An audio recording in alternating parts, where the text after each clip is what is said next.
दो जुड़वा बहनों की पहली रसोई। माँ, मुझसे नहीं बनता ये हलवा। कब से कोशिश कर रही हूँ। 2 बार तो हलवा जल गया और इस बार एकदम पतला पानी बन गया। मैं इस रसोई के काम के लिए नहीं बनी और ना ही हलवा मुझसे बनेगा। अपनी बेटी जिया की इस बात से मालती चिंता में आ जाती है। हे भगवान, क्या करूं मैं इस लड़की का। हलवा भी नहीं बनाया जा रहा इससे। ससुराल जाएगी तो रसोई कैसे संभालेगी। लड़के वालों के सामने तो फट से मुंह फाड़ कर बोल दिया था कि मुझे सब कुछ बनाना आता है। अगर हलवा तुझसे नहीं बनेगा तो और किससे बनेगा। इतने में जिया अपनी बहन को आवाज देकर बुलाती है। पिया, अरे ओ पिया, माँ बुला रही हैं। आई। जी माँ, बुलाया? लो माँ, आ गई मेरी प्यारी बहन पिया। ये बनाएगी मेरे हिस्से का हलवा। देख रही है पिया, तेरी निकम्मी बहन कैसे दांत फाड़ रही है। कभी कभी तो मुझे यकीन ही नहीं होता कि तुम दोनों को मैंने एक ही कोख से जन्म दिया है। मालती के इस कथन का कारण था अपनी दोनों जुड़वा बेटियों का अलग अलग स्वभाव। हालांकि दोनों शक्ल सूरत से एक जैसी ही दिखती थी। अगर दोनों को एक साथ खड़ा कर दिया जाए तो पहचान पाना मुश्किल होगा कि कौन पिया है और कौन जिया।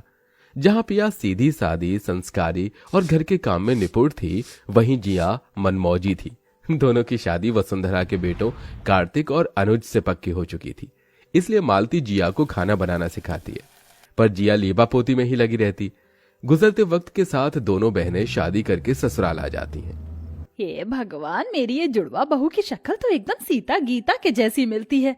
अब इसमें से कौन पिया है कौन जिया, कैसे पहचानूं? तभी जिया फट से कहती है, माँ जी, मैं पिया हूँ और ये जिया। अच्छा, चलो दोनों बहनें जल्दी से इस कलश को गिराकर अंदर आ जाओ।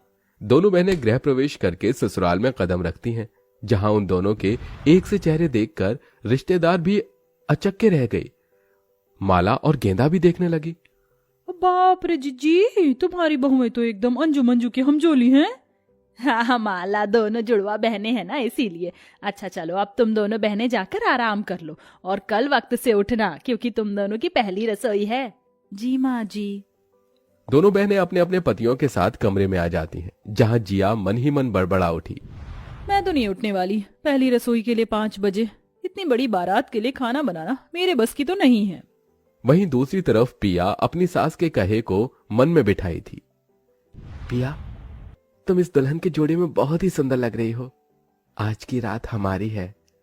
पिया ने बड़े बोझ भरे मन के साथ कार्तिक की ओर देखकर कहा। कार्तिक जी, कल ससुराल में मेरा पहला दिन है। पहली रसोई के लिए जल्दी उठना है। मैं सो जाऊं प्लीज? कार्तिक ने नीरस भाव से पिया को देखकर कहा, ठीक है पिया, तुम सो जाओ।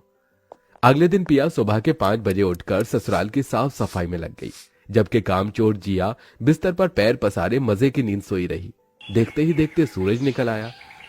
शुक्र है समय से सारी साफ सफाई खत्म हो गई। अब जाकर जल्दी से नहा धोकर आ जाती हूँ।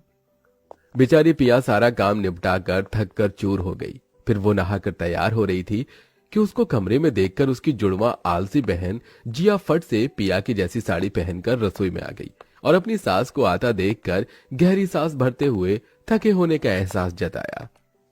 उफ, उई माँ, मेरी कमर। अरे पिया बहू, तू अकेले काम कर रही है? जिया बहू कहाँ है? जी वो माँ जी, जिया को जरा देर से उठने की आदत है, मैं उठा देती हूँ जाकर। जिया ने चालाकी दिखाकर अपनी सास की नजर में खुद को कामकाजी साबित किया। इधर सास गुस्से में पिया के कमरे में आ धमकी, जहां पिया को सजता धजता देखकर वो पिनकते हुए बोली, तू यहाँ लीपा पोती में लगी हुई और वहाँ बेचारी पिया बहू रसोई में अपनी कमर तोड़कर काम कर रही है। अरे ये सजना सवरना भागा थोड़ी जा रहा है। थोड़ी साफ सफाई करवा देती अपनी बहन के साथ तो तेरे के हाथ घिस जाते। इतना भला बुरा सुनकर बेचारी पिया की आंखें भर आईं। जिया की बच्ची, मुझे लगा नहीं था कि तू ऐसा करेगी। ऐसी बहन होने से भला तो दुश्मन होता है। कमर तोड़कर काम मैंने किया और क्रेडिट ये ले गई। फिर थोड़ी ही देर में दोनों बहनों की पहली रसोई की रस्म शुरू हो गई, जहां वसुंधरा एक बार फिर पिया को जिया समझकर धमकाते हुए बोली, देख जिया बहू, तेरी एक भूल मैंने नजरअंदाज कर दी, मगर इस बार कोई काम चोरी नहीं चलेगी। तुम दोनों बहनों को पहले रसोई में सबसे पहले हलवा बनाना है और फिर पूरी, छोले, राजमा, चावल और हाँ, तेरी बुआ सास को शुगर है तो वो सादे फुलके खाती हैं, और माला मौसी को मिठाई बहुत भाती है तो एक आध आइटम बना लेना, गुलाब जामुन और शाही टुकड़ा। डबडबाई आंखों से पिया ने अपनी सास की ओर देखकर कहा, माँ जी, इस बार मैं आपको शिकायत का मौका नहीं दूंगी, एकदम अच्छे से पहली रसोई की रस्म करूंगी। पर इतना सब बनाने की बात से जिया का सिर नाचने लगा। उफ, मुझे तो हलवा तक बनानी नहीं आता, इतनी सारी वैरायटी कैसे बनाऊंगी? ओ गॉड, बचा लेना। पिया झटपट से हलवा बना लेती है, वहीं जिया हलवा बनाने में उलझी हुई थी। हलवा तो बन गया, अब जल्दी से मटर पनीर की सब्जी बना लेती हूँ और एक तरफ आटा गूंथ लेती हूँ। जिया जलन से भर गई क्योंकि उसका हलवा बार बार जल जाता था। उफ, हलवा फिर जल गया। अगर इसमें लगी रही तो बाकी खाना कब बनाऊंगी? जो भी है सही है। जिया रोध होकर कच्ची पक्की पूरी तलने लगी। इधर मेज पर पूरा ससुराल बेसब्री से दोनों बहनों की पहली रसोई की बाट जो रहा था। ओहो, रसोई से खाने की कितनी अच्छी खुशबू आ रही है, अब तो पेट में कबरी हो रही है खाने की। वही तो जिज्जी, जल्दी करो ना। बहू रानियों, जल्दी से खाना ले आओ भाई। ये सुनते ही डर के मारे जिया दांतों तले उंगली दबा लेती है। अब क्या करूं, मैंने तो इतनी देर में बस ये जला हलवा और ये 4 पूरी ही तली हैं। तभी जिया अपनी बहन जैसी साड़ी पहने होने का फायदा उठाने के लिए दिमाग दौड़ाती है और बहाने से पिया को भेज देती है। पिया देख, मैं तुझे बताना भूल गई, जीजा जी कब से तुझे बुला रहे थे। अच्छा, मैं देख कर आती हूँ। इतने में जिया फट से पिया का बनाया सारा खाना परोस देती है। ये लीजिए बुआ जी, मौसी जी, गर्मा गर्म पूरी सब्जी हलवा सब रेडी है। सब हबड़ हबड़ खाने लगे। ओए होए होए, क्या बढ़िया स्वाद है, खाने में एकदम नरम नरम पूरी और हलवा तो अमृत से भी मीठा। हाँ, मगर इसकी दूजी बहन कहाँ है? आती होगी माला, ठहर मैं बुलाती हूँ। जिया बहू, जल्दी खाना लेके आ। इतने में जला हुआ खाना लिए पिया आ गई। तभी सबने जला खाना देखकर उस पर खूब गुस्सा किया।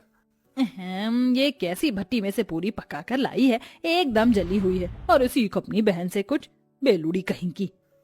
इतने ताने बाने सुनकर भी पिया ने पलटकर कोई जवाब नहीं दिया, मगर उसका मन चीख चीख कर रो पड़ा। जिया ने मेरे साथ छल कपट किया है, सिर्फ सासू माँ से बड़ाई सुनने के लिए। सभी ने जिया को पहली रसोई में रुपए पैसे गहने बहुत कुछ दिया। ये लो पिया बहू, तुम में हर गुण भरा है, तुम ही इस 9 लखा हार के काबिल हो। धन्यवाद माँ जी। बेचारी मेरी बहन, मैंने उसको बुद्धू बना दिया, इसलिए तो मैंने डिट्टो इसके जैसी साड़ी खरीदी है। इसी तरह दिन गुजरते गए, सब रिश्तेदार भी लौट गए, पर दोनों जुड़वा बहनों के कामों की गलतफहमी वसुंधरा के आगे बनी रही। एक बहू होने का सारा कर्तव्य पिया निभाती, पर बढ़ाई जिया को मिलती। मगर एक दिन वसुंधरा ने देखा कि पिया रसोई के भीतर बिना चप्पल के खाना बना रही थी, उसकी चप्पल बाहर थी। ये जिया बहू रसोई का इतना आदर कब से करने लगी? कहीं मुझसे ही दोनों बहनों को पहचानने में भूल तो नहीं हो गई? इस बात को साफ करने के लिए वसुंधरा ने जिया को पिया कहकर पुकारा। पिया बहू, जरा रसोई में तो आना। उफ, सासू माँ को भी ना चैन नहीं है। आई माँ जी। जिया बेधड़क सैंडल पहने रसोई में घुस आई। जी माँ जी, बुलाया? हाँ, वो मुझे ना तेरे हाथों की गर्मा गर्म पूरी खाने का बड़ा मन है, वो जो तूने पहली रसोई में बनाई थी। अभी माँ जी? हाँ बहू, 4 पूरी तलना तेरे बाएं हाथ का खेल है। क्यों नहीं माँ जी, वैसे भी मेरा हाथ एकदम नपा तुला हाथ है। जिया बहू, तू जा बाजार से जरा सब्जी ले आ। वसुंधरा ने पिया को भेज दिया। जिया का चेहरा पीला पड़ गया। उफ, आज तो बुरी फंस गई जिया। जिया ने पिया की तरह नरम नरम पूरी तलने की कोशिश तो खूब की, मगर जली पूरी देखकर सास ने कहा, रहने दे जिया बहू, ये पूरी तुझसे नहीं बनेगी। तूने पिया के नाम का सहारा लिया और मैं हमेशा उस बेचारी को खरी खोटी सुनाती रही, जबकि सर्वगुण संपन्न है वो और कामचोर है तू। सासू माँ, मुझे माफ कर दीजिए, मैं बस खुद को अच्छा साबित करना चाहती थी, मुझे बस एक मौका दे दीजिए। इतने में पिया आ जाती है। माँ जी, जिया को माफ कर दीजिए, मैं इसे खाना बनाना सिखा दूंगी। इतने के बाद भी पिया के मन में प्यार देखकर जिया ने माफी मांगी और पूरी लगन से खाना बनाना सीख लिया, और दोनों जुड़वा बहनें खुशी खुशी रहने लगी।